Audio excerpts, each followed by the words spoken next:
Kalian semua. Oke, dan pesawat yang sudah mulai take off dan kayaknya nih garis pesawat dari kiri menuju ke arah Mongnai berarti ya. Betul.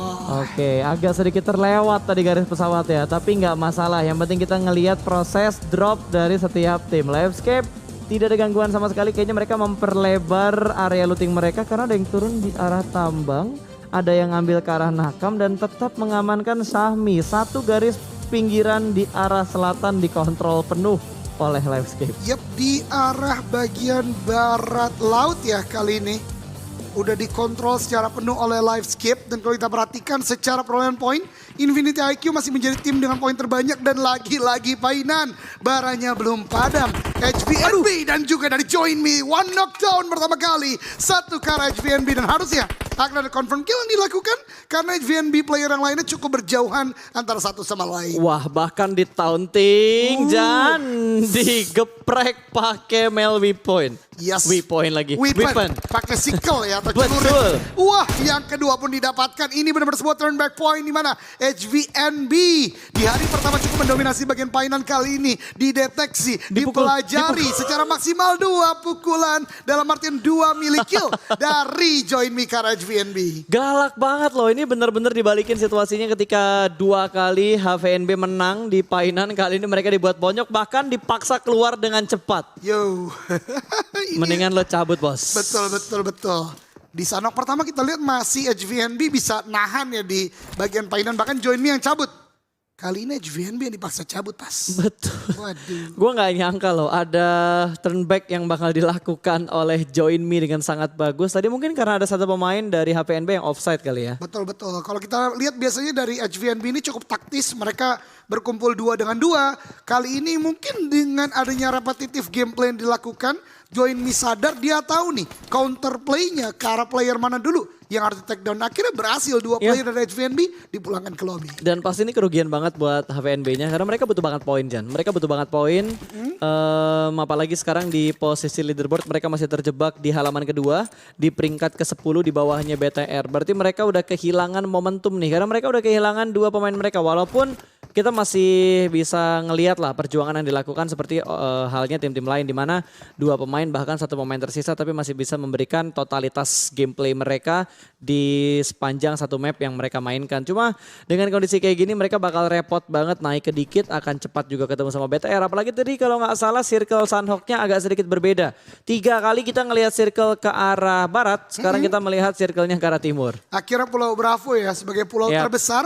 Kali ini sepertinya menjadi domain circle dari Sanhok kali ini. Dan sebagaimana penjelasan Pasta tadi di mana HVNB atau HVNB membutuhkan poin banyak. Join Me yang sekarang ada di leaderboard top 5 justru menjadi mental boost mereka untuk lebih maksimal lagi di game kali ini. Tapi ada satu hal yang berbeda, tiba-tiba gue ngeliat RSG rotasi cepat dan kali ini mereka masuk ke kandangnya Valdus. Yes, Valdus the Murder punya Paradise yang biasanya dia nge-take down RSG, sekarang RSG lebih cepat mengelilingi mereka di Paradise Resort. Walaupun tadi kalau kita perhatikan kayak pemain RSG pun lootingannya belum terlalu enak. Belum ada helm, terus mungkin dari weaponnya belum terlalu lengkap, attachment dan segala macamnya. Dan gue yakin juga peluru yang dibawa tadi gak terlalu banyak lah, benar-benar terbatas. Itu dia yang akan kita lihat nanti tentu masih dengan pengepungan yang dilakukan oleh player-player RSG. Belum ada takedown yang dilakukan.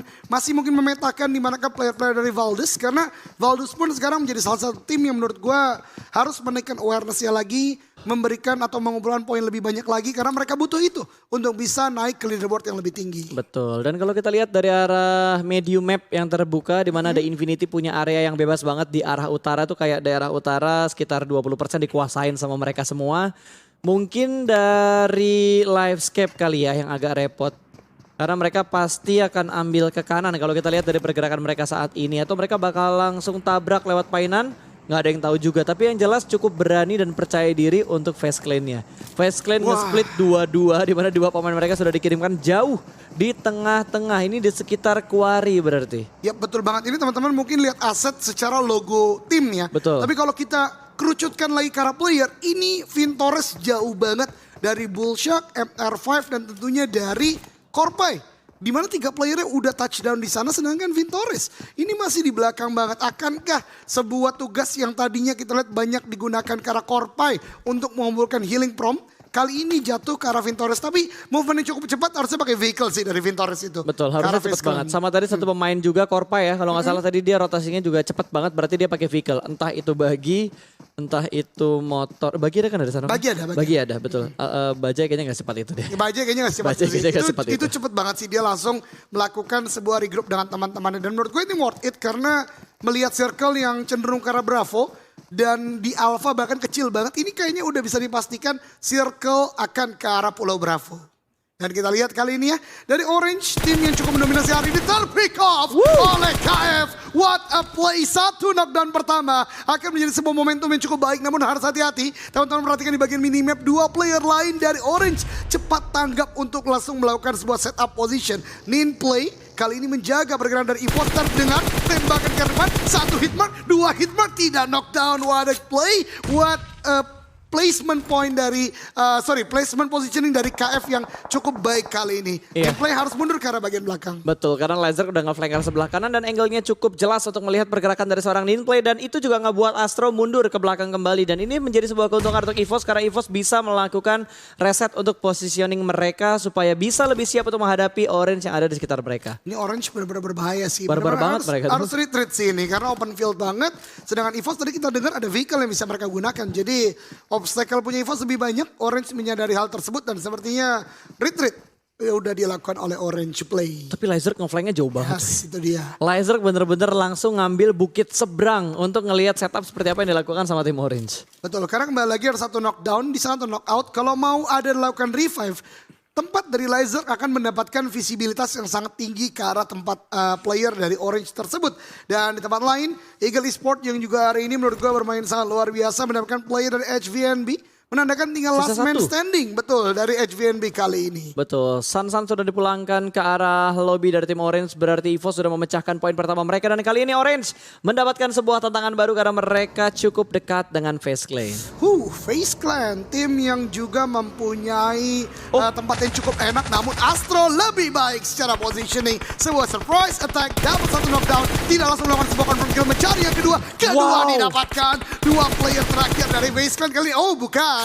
Itu bukan player, tapi 2 player lain dari FaZe Clan cukup berjauhan. Ini sebuah hal yang sangat berbahaya. Karena lihat, di bagian atas pun EVOS Reborn masih mencari dan mendengar ada tembakan yang terjadi. Ya, dan gue suka banget yang dilakukan sama Astro. Dia nggak langsung fokus untuk nge-end, tapi dia tahu kalau ada 1 pemain FaZe Clan yang udah ngelewatin dia. Dia ambil backlane-nya sebelum dia mencari pemain-pemain lain dari FaZe Clan. Dan ini dia, 2 pemain dari FaZe Clan juga sudah mulai bonyok. Dan sebuah keuntungan untuk seorang, siapa tadi?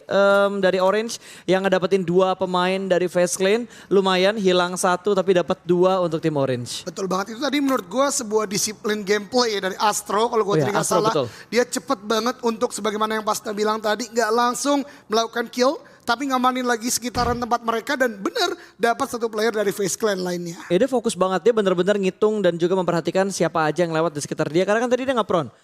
Happy birthday-nya sukses, ngelihat 1 orang yang udah lewat, dia kontrol dulu sebelah kanannya. Sebelum nantinya ada pemain Vintores lagi, pemain FaZe Clan yang lainnya. Dan ternyata Vintores juga sudah mulai terspot. Kali ini dari Laser yang sudah mulai spray through the smoke untuk mendapatkan Vintores, namun masih tercover smoke dan juga mungkin ada batu di dekat Vintores. Iya, kalau menurut gue juga ada sebuah natural obstacle ya, batu. Sepertinya Vintores masih cukup aman. Namun kalau kita bisa berbicara di sini, Vintores udah terlockdown secara sempurna oleh Laser. Cuman smoke ini kali ini yang menjadi penghalang antara visibilitas Laser ke arah player dari FaZe Clan yaitu Vintores. Sementara di tempat lain dari RSG, VOKOP terknockdown oleh tim Valdez the Murder. Dan Nin tidak mau langsung mengambil sebuah inisiatif untuk melakukan shot ke arah Red Face. Justru Bullshark yang membuka posisinya. Lihat, Orange ini menurut gue bermain sangat disiplin. Dia nggak mau tag di objektif terlalu terburu-buru. Kalau masih ruginya ada ke arah tim mereka. Mereka benar-benar mikirin banget apa move yang harus mereka lakukan. Dan gak hanya untuk momen ini aja. Tapi ketika mereka keluar dari pertahanan yang nembak ke arah musuh, open fire. Mereka udah mempertimbangkan setelah nembak mereka bisa bergeraknya ke arah mana. Karena mereka sadar di belakang mereka masih ada EVOS. Sekitar mereka masih ada FaZe Clan. Jadi mereka benar-benar memperhatikan pergerakan mereka 1 bahkan mungkin sampai 4 step ke depan. Betul, tapi berbicara pergerakan apa cukup unik. Melihat Aura Esport bergerak cukup jauh ke arah bagian utara dan mungkin akan masuk melalui jembatan. Begitupun Livescape, menurut gue ini sebuah brainstorming luar biasa di mana dia tahu timing. di mana tim-tim lain udah mulai bergerak. Mereka nggak apa-apa nahan blue zone terlebih dahulu, masih bisa ditahan banget dan bahkan sepanjang dia jalan ini masih bisa ada lootingan mungkin yang sisa-sisa yang dilakukan. Bisa untuk kembali lagi dikumpulkan untuk menggunakan healing prom nantinya di zona-zona yang lebih sakit. Biasanya kayak tim-tim yang berani untuk nahan blue zone entah untuk circle pertama sampai ke arah 3 bahkan 4 circle di Sanhok, biasanya mereka itu udah ngedapetin healing yang cukup banyak. Entah dari aid kit ataupun boostingan yang cukup banyak. Karena gue yakin banget lah kalau misalkan mereka, misal aid kit cuma ada 2 masing-masing player, terus boosting kayak cuma punya 2 painkiller, 2 energy drink, gue rasa untuk bertahan di blue zone itu greedy banget buat mereka. Jadi gue yakin banget Livescape dan juga Aura mereka punya persediaan heal yang mungkin karena kita belum ngelihat juga kan persediaan healing mereka tuh berapa banyak. Betul, gue setuju sama Pasta dalam artian mungkin masih bisa nahan 2-3 zona. Yap. Namun nanti kalau ketika udah touchdown di dalam zona yang aman, ini udah gak punya bekal sama sekali. Betul. Jadi ya udah lebih baik adalah mereka bermain tempo. Dan gue suka banget tempo Aura dan Livescape. Lihat bagian kiri udah kosong, Aura akan bisa masuk. Di bagian selatan bahkan hanya tinggal join me yang udah mulai bergerak ke arah bagian utara juga. Ini menurut gue sebuah strategi dari mindset ya. Yang dibangun bahwasanya melihat pemain-pemain Asia Tenggara ini banyak yang main objektif. Banyak yang cepat menuju ke arah tengah. Dan ini dimanfaatkan oleh Aura dan juga Livescape untuk masuk di timing tersebut. Betul, ngomong-ngomong timing kira-kira berapa lama lagi pertemuan antara BTR dan juga Geekfam Malaysia. Mereka sudah saling dekat, kayaknya udah saling mendengar beberapa step ataupun movement yang dibuat oleh masing-masing player dari tim mereka. Kelihatan dari BTR yang begitu berhati-hati bahkan langsung membuat sebuah inisiasi dengan adanya lemparan granat ke arah high ground tadi. Untungnya snipes-nya mundur jadi nggak terkena efek splash damage dari granat yang dilemparkan oleh Red Aliens. Berpindah kanan dan juga kiri makin jelas informasi yang didapatkan oleh Geekfam Malaysia. Ini high ground yang sering buat kita bahas pas dalam artian high ground dari bootcamp ini krusial banget untuk dikontrol. Ini karena pemisah bootcamp sama Pardes kan ya yang di arah atas. Betul, karena dengan tempat tersebut kita bisa lihat banyak banget angle. Bahkan ke arah tebing yang ada di sekitaran jembatan Hatin ke arah kanan itu masih bisa dilihat juga. Dalam artian memang tempat berupa choke point, tidak hanya checkpoint aja. Dan menurut gue wajar untuk memperebutkan tempat tersebut. Tapi kalau kita lihat Bigetron tadi lebih milih untuk retreat dalam artian tactical retreat menurut gue. Karena dia masih punya compound di bagian bawah. Ya dan mereka juga belum tahu pasti setup seperti apa yang dilakukan oleh Geekfam Malaysia. Itu baru nyadar mungkin satu pemain. Dia nggak tahu 3 pemain lainnya di arah mana. Begitu mendapatkan satu terus tiba-tiba mereka commit tanpa ada informasi yang begitu jelas itu malah berbahaya buat BTR ya. Jadi bukannya mereka nggak mau ngelawan tapi mereka lebih berhati-hati juga karena mereka sadar mereka butuh mengejar ketertinggalan poin mereka. Nah itu dia idealismenya akan dibentuk dari pikiran logis para player ya. Dalam artian they need the point, mereka nggak mau menyanyiakan momen ini karena masih punya compound juga. Dan lihat sebuah shot decision dari Bigetron, dia tahu ada bukit lain yang bisa dimainkan. Dan menurut gue itu tempatnya masih cukup baik juga, tinggal menunggu waktu bagaimana dari Bigetron bisa memainkan celah itu. Ini lo tau gak, ini bukit yang waktu itu Zai pernah naik. Betul. Terus kemarin di PMPL Malaysia juga ada yang naik dengan menggunakan bagi ke atas sana. Jadi ini benar-benar kontrol bukit yang bagus banget. Apalagi kalau misal BTR bisa naik ke puncak dari tebing ini. Gak cuma ke kan. Nah. Ini naik dikit aja udah bisa ngelihat satu pemain dari Geekfam Malaysia. Apalagi kalau misal headshot. Aduh, kenapa pindah abang? Itu tadi pengen ngelihat headshot. Untungnya tidak lewat momennya di mana Demrut.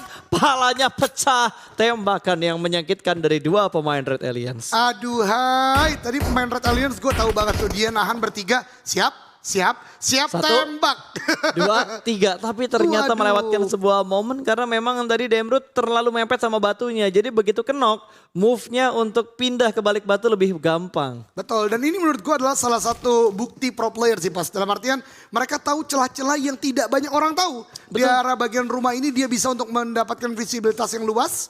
Dan bahkan tadi dapat 1 knockout. Walaupun memberikan posisi ke arah play dari Geekfam Malaysia, tapi justru menjadi suppressing dan bahkan suppressing yang kedua, tekanan yang kedua ke arah RSG atau RSG Kim knockout di sana. Tapi sangat disayangkan ya, belum bisa adanya knock-in yang dilakukan oleh Bigetron ke arah tim RSG. Betul, ini ya tebing tuh OP banget. Dia bisa ngelihat ke bagian atasnya gudang 3 bootcamp, bisa ngelihat ke tempatnya RSG dan bisa memantau pergerakan dari arah Pardes juga. Dan ternyata tembakan balasan dari tim RSG, namun ternyata fast response shoot dari seorang Liquid mendapatkan 1 pemain dari tim RSG. Sudah mulai bangkit dan ternyata Liquid sudah mulai mengokang granat, akan dilempar menuju bagian dalam dari rumahnya. Smoke sudah terlihat juga lempar ke ruangan sebelah kanan, tapi ternyata satu pemain RSG sudah melakukan setup di bagian luar dari rumahnya. Betul banget. Ini nanti gue ada komentar sendiri ya tentang gameplay ini ya. Karena ada gameplay indah banget menurut gue. Tapi kita lanjut terlebih dahulu. Di mana Bigetron Red Alliance kali ini udah menang secara kuantitas, melakukan sebuah suppressing. Tekanan demi tekanan, low HP banget Pasta. Ryzen masih menjaga di bagian belakang. Dan itu dia, dua player dari RSG udah knock out. Dan bahkan dua aktif player lagi nih pas untuk menguasai compound ini atas RSG. Oke, dan ternyata dari seorang Voke masih menunggu di bagian luar. Ini sebuah setup yang menurut gue cerdas banget.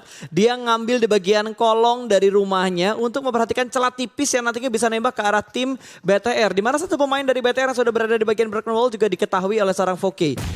Harus hati-hati pergerakan dari BTR ini. Setup yang bahaya banget dari posisinya Voke. Betul, celah tipis itu bisa menjadi malapetaka ya kalau tidak diantisipasi dengan sangat baik. Namun lihat Zuxi dan akan menuju ke arah bagian kanan belum menyadari dan itu dia. Tapi Zuxi membalikkan keadaan dengan sebuah hipfire yang luar biasa Basta. No scope. Oh my god. No scope full gyro. Yo. Gokil. Yo. Fast respon banget men. Itu udah kayak lu deketin cewek tapi di chat hi langsung dibales. Betul. Sebuah kebahagiaan banget dan itu dia. Clutch. Tanpa adanya korban jiwa. 4 kill pertama untuk RA. Wah gue speechless sih sama Zuxi tadi sih. Itu first respon banget cuy. Betul. Tapi tadi gue bilang ada permainan yang indah kan. Ya itu apa tuh? Teman-teman kalau sadari tadi. Oke, perang dulu ya. Vintorez dapat knockout lagi ke arah Orange. Tapi ternyata gak hanya Orange, ada Livescape juga yang berdekatan dengan mereka. What happened? Di tempat ini, last man standing dari FaZe Clan kali ini harus berhadapan dengan Skynin. Kemudian juga ada beberapa play dari Livescape. Betul, last man dah ditembak dari kiri ternyata. Bye-bye Vintorez. Wow, Kato dengan jarak yang begitu jauh bisa mendapatkan last man standing dari FaZe Clan. Kato lagi dan lagi ya. Nah, teman-teman tadi perhatikan, ini menurut gue luar biasa banget. Kenapa tadi Liquid menuju ke arah bagian kanan? Kalau kalian sadari, rumah itu gak ada jendelanya bro. Untuk ke Bigetron, di smoke bagian kiri, mereka bisa masuk semua ke kanan. Jadi benar-benar off angle dari arah RSG ya. Betul, luar biasa banget. Gue tadi kaget, kok pede. Berarti follow up-nya Zuxi wajar banget dari arah sebelah kanan. Dan tiba-tiba ternyata perang kembali terjadi kali ini. Satu pemain dari Livescape tumbang. Alvirlo di sebelah kanan dan Kato masih bersembunyi proning di balik sebuah pohon tipis. Sementara dari Pov masih menjaga di angle yang sama memperhatikan pergerakan dari tim Livescape Indonesia kita. Masih menyisakan 3 player aktif tapi butuh effort banget nih 3 player ini untuk menyelamatkan posisi dari seorang Alvirlo. Boleh lagi diramaikan Indo di kolom komentar karena kalau teman-teman lihat minimap Aura control the zone dengan sangat luar biasa. Ini lagi dan lagi pas timingnya mereka kuat banget namun kita dukung kali ini untuk Livescape di mana ter-take down Kato. Ada Dinosaurs yang masih bertahan tapi peperangan di luar zona ini sih pas menurut gue yang selalu memberikan kerugian. Tapi lihat tembakan dari Dinosaurs hampir close is never enough tapi ada timing yang bisa dimainkan Dinosaurs untuk rotasi dan terdeteksi lagi oleh Skynin. Terkunci ternyata memang sudah di lock dari tadi sama 2 pemain Orange yang tersisa. Ini setup mereka bagus banget dan cukup percaya diri. Ini tingkat kepercayaan diri mereka dan saling percayanya besar banget. Betul banget. Ditinggal di split kanan kiri tapi mereka masih bisa mengontrol sedemikian rupa dan wow, Livescape 30 first aid kit di tas dia. Zona keempat masih punya 30. Masih bisa nge-bandage kalau kita saksikan tadi ya. Oke, ada sebuah strategi heal yang kembali lagi yang dilakukan dan touchdown dari EVOS Reborn ada di bagian utara kali ini. Ada 2 tim Indo berarti sejauh ini di bagian minimap yang kita lihat udah mulai masuk dalam zona tapi EVOS akan mulai bergerak ke arah bagian yang banyak dikuasai oleh Aura Esport. Tapi seperti belum ada pertemuan yang akan dilakukan. EVOS akan menguasai bagian lumber mill ini untuk melakukan setup terlebih dahulu di zona keempat. Ini gue inget jadi kayak zona-zonanya Sunhawk di PMGC. Sering banget itu zonanya ke arah sana, pertemuan antara Airlove dan tim-tim dari China segala macamnya juga sering banget kita lihat. Dan kali ini kita sedikit teringat dan juga akan menyaksikan momen mungkin sama tapi dengan tim yang berbeda. Yap, ini benar-benar sebuah angin segar bagi kita ya. Karena lihat EVOS Reborn, Aura Esport dan Bigetron Red Alliance udah ada di zona dan bahkan quite dominating dari positioningnya. Livescape walaupun gak masuk zona tapi punya first aid yang cukup banyak. Jadi masih ada gameplay yang bisa dimainkan. Tinggal kita lihat Indo Pride mudah-mudahan menjadi chicken di gameplay kali ini. Betul, dan perang sudah mulai terjadi kali ini dari daerah kekuasaan tim Valdus. Mendapatkan satu pemain dari 2E, melihat satu orang lagi yang ternyata melakukan pick tipis. Dan ada lemparan granat juga dari seorang demigod, ada Kevin. Dan granatnya connect on point. 3 tim di Paradise berdarah sekali. Betul, ini Paradise menjadi ramai. Namun Paradise adalah tempat yang cukup unik karena lika-likunya kayak maze gitu ya. Bisa dimainkan oleh banyak tim. Namun tentu peperangan tidak ada hentinya. Bahkan Orange lihat sebuah gerakan yang sangat bold. Sangat-sangat nekat. Dan baru gua katakan ter-knockdown oleh Datcon di jalan yang dilakukan oleh tim tersebut. Alright, sudah mulai bergerak kembali. Ini masih bergerak tipis untuk masuk ke bagian dalam zona dan keluar dari area Paradise. Ini cerdas banget dari seorang Datcon. Dia ke arah kanan walaupun memang agak beresiko karena kanannya itu bukit yang open banget. Tadi ada satu pemain dari tim Dingos yang ada di sebelah kanan. Dan ternyata Orange tidak bisa bertahan lama. Dia dipulangkan menuju ke arah lobby dan masih terjadi perang di sekitar Paradise. Di mana Martin masih cukup sigap untuk menjaga angle kiri dari atau kanan dari Paradise. Bahkan Martin mendapatkan korban berikutnya. Kali ini langsung dipulangkan menuju ke arah lobby. Nguyen juga sudah dipulangkan menuju ke arah lobby. Ini ngebuat Valdus mendapatkan poin yang lumayan legit untuk mereka. Betul, dan teman-teman perhatikan di bagian kill feed Bigetron. Red Alliance sudah mendapatkan 7 total kill. Dan ini quite dominating, bahkan tidak berhenti. Karena Geek Fam Malaysia pun menjadi korban berikutnya. 8 harusnya kali ini udah bisa di-secure oleh Bigetron Red Alliance. Sementara tim-tim lain akan coba untuk masuk dan akan cukup sulit karena cukup padat. Dan Valdus lagi dan lagi nyayur dari bagian Paradise Resort. Dan Demigod menjadi korban berikutnya lagi dan lagi untuk Bigetron juga. Makin ramai, 9 sudah didapatkan. Ini yang kita sering bahas. Menguasai lokasi zona. Menguasai tempat yang enak. Bisa nyayur ke arah tim-tim lain. Demigod, satu player itu Kree. Udah cukup low HP dan hanya ada Batu yang menjadi defensif mereka kali ini. Betul, Batunya di luar zona. Lagilah mereka bakal pusing untuk bergerak. Tapi ternyata EVOS terpotong rotasinya dan Microboy pun dipulangkan menuju ke arah lobby. Luxi sudah mendapatkan 5 poin kill dari 11 kill yang dikumpulkan oleh Red Alliance dan EVOS. Sangat disayangkan mereka harus dipulangkan di urutan yang ke-10 dan Valdus juga udah mulai terspot. Gila, ini BTR bisa ngelihat berapa banyak tim dari posisi mereka saat ini. Bahkan Luxi juga berhasil memotong rotasi dari Valdus. Satu pemain Valdus tumbang, akan dibiarkan bleeding out di sakitnya Blue Zone yang ke-6, kelima, ke-6. Dan berbicara zona yang menutup Aura, lihat udah banyak sekali kontrol area yang dimilikinya. Bigetron masih menjaga pergerakan dari Valdus the Murder dari bagian luar. Sementara Aura udah mendapatkan tempat yang sangat enak. Dingos MPX menjadi korbannya. Ini dominating banget dua tim Indonesia yang kali ini masuk di zona ke-6 ke arah zona ke-7. Men, gokil banget, 13 kill untuk Red Alliance. Ini bakal ngedongkrak poin mereka banget. Mereka bakal comeback lagi di halaman yang pertama. Ryzen sudah mulai mengontrol dari bagian dalam rumah ini. Dan Valdus dipulangkan di urutan yang ke-7. 6 tim tersisa dan 3 tim Indonesia masih bertahan. Ada Aura, Livescape, dan juga Red Alliance. Yes, ini luar biasa banget. Bahkan 2 tim udah mulai masuk dalam Dapet zona. Dari Tuni. Masih bisa. Kasih bisa. Dia juga tadi adalah salah satu player yang memang melakukan healing di bagian luar. Geek Fam Malaysia akan coba untuk masuk dalam zona, namun ada Aura yang menjaga. Masih ada Rosezi di bagian belakang dan bahkan 3 player lain dari Aura udah sangat kuat berada di dalam zona kali ini. Gila men, ini Rosesi kuat banget sendirian. Nahan 3 pemain dari Geek Fam Malaysia, tapi keluar dari rumahnya bakal disantap oleh Zuxi. Zuxi udah sangat siap untuk menyambut kedatangan dari Rosesi ketika dia keluar dari rumah. Tapi ternyata dari Zuxi terlebih dahulu mendapatkan satu lagi pemain dari Geek Fam Malaysia. Sudah mulai di drop dan nyebrang jalan. Wall smoke sudah mulai dibuat. Ada spray juga dari seorang Liquid menuju ke arah tim Geek Fam Malaysia. Tapi sepertinya dari No Mercy melihat pergerakan dari Red Aliens bakal ada perang antara 2 tim Indonesia. Dan kali ini dari seorang Miracle bermain tipis. Tidak melihat keberadaan dari seorang Rosesi dan di happy birthday. 1 pemain kembali hilang dan menjadi poin untuk tim Aura. 2 tim yang ada di dalam zona kali ini Indonesia. Ramaikan Indobrat, Yobas bareng-bareng. Indonesia. Dedep, dedep, dedep. Indonesia. Dedep, dedep, dedep. Indonesia.